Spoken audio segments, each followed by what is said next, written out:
नमस्कार दोस्तों, हमारे YouTube channel famous stories of the world में आपका स्वागत है।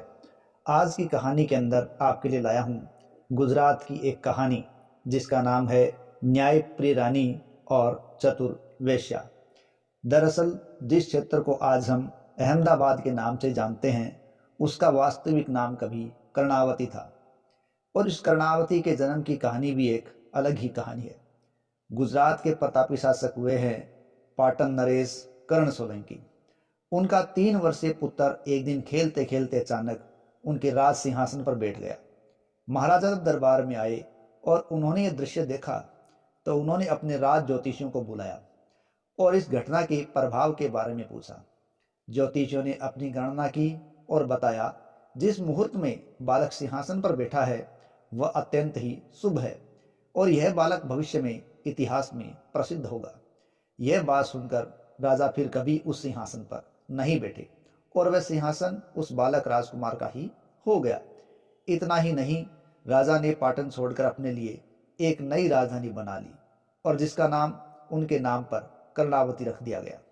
आगे चलकर ज्योतिषों की भविष्यवाणी भी सत्य साबित हुई और राजमाता मीनल देवी की देखरेख में वह बालक बड़ा हुआ। परम प्रतापी इतिहास प्रसिद्ध शासक जयसिंह सिद्धराज के नाम से इतिहास में प्रसिद्ध हुआ। इस इतिहास प्रसिद्ध शासक जयसिंह सिद्धराज ने लगभग 1094 ईस्वी से लेकर 1143 ईस्वी तक राज किया और अपनी विजय पताका को लिखा था। लेकिन समय बदलता गया। लगभग 150 सालों के पश्चात 1296 के लगभग अलाउद्दीन खिलजी ने गुजरात का अभियान किया और उस आक्रमण के अंदर पाटन का क्षेत्र उजड़ गया और उसके साथ ही गुजरात पर अब मुस्लिम प्रभाव की शुरुआत हो चुकी थी। और इसी मुस्लिम शुरुआत के अंदर एक शासक हुआ मुजफ्फर शाह। उस मुजफ्फर शाह का पोता था अहमद शाह और उसने कर्णावती का नाम बदल दिया और अपने नाम पर उसका नाम रखा अहमदाबाद और उसे ही अपने राज्य की राजधानी बना लिया। ये तो थी कर्णावती से अहमदाबाद बनने की कहानी। अब आते हैं न्यायप्रिय रानी और चतुर्वेश्या की बात पर। इतिहास की इस गाथा के साथ ही ध्यान रखें कि जयसिंह सिद्धराज की माता थी मीनल देवी। मीनल देवी जिस समय बालक राजा जयसिंह सिद्धराज की परवरिश कर रही थी और उसी के नाम पर शासन व्यवस्था संभाल रही थी, उस समय उन्होंने अनेक मंदिर, धर्मशालाएं, कुएं, बावड़ी, तालाब आदि का निर्माण करवाया। ऐसा ही एक तालाब उन्होंने धोलके में भी बनाने का विचार किया था। तालाब खुदवाने के लिए जब सीमांकन किया गया तो मालूम हुआ कि उसके एक कोने पर एक वेश्या का मकान था और उसे हटाए बिना चौकोर तालाब बनाना संभव नहीं था। किंतु वेश्या कीमत लेकर भी अपना मकान बेचने को तैयार नहीं थी।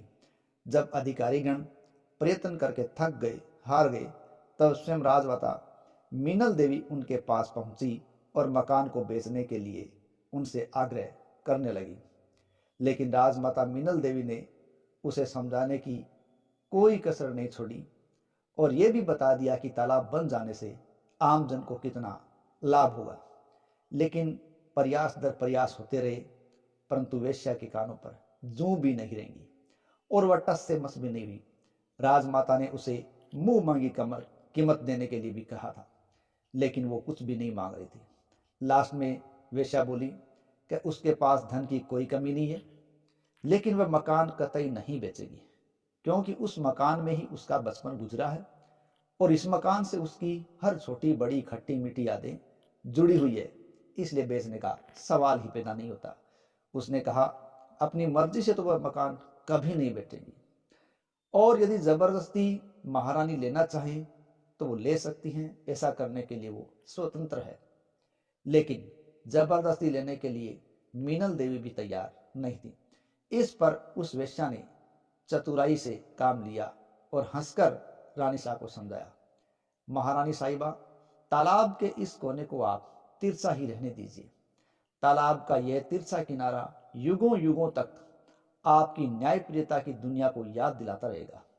इतना ही नहीं, भविष्य में जब भी कोई राजा अन्याय करेगा तो लोग उसे आपकी न्यायप्रियता का उदाहरण देंगे और उसको न्याय करने के लिए नैतिक रूप से विवश भी कर देंगे।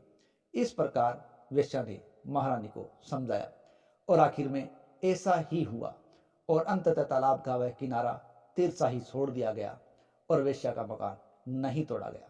इस प्रकार उस चतुर सुजान वेश्या ने न्यायप्रिय महारानी मीनल देवी के साथ स्वयं को भी पूरे भारतीय इतिहास में अमर कर दिया और वह तिरछे कोने वाला धोलके का तालाब आज भी मौजूद है और उसे मनाल तालाब के नाम से जाना जाता है।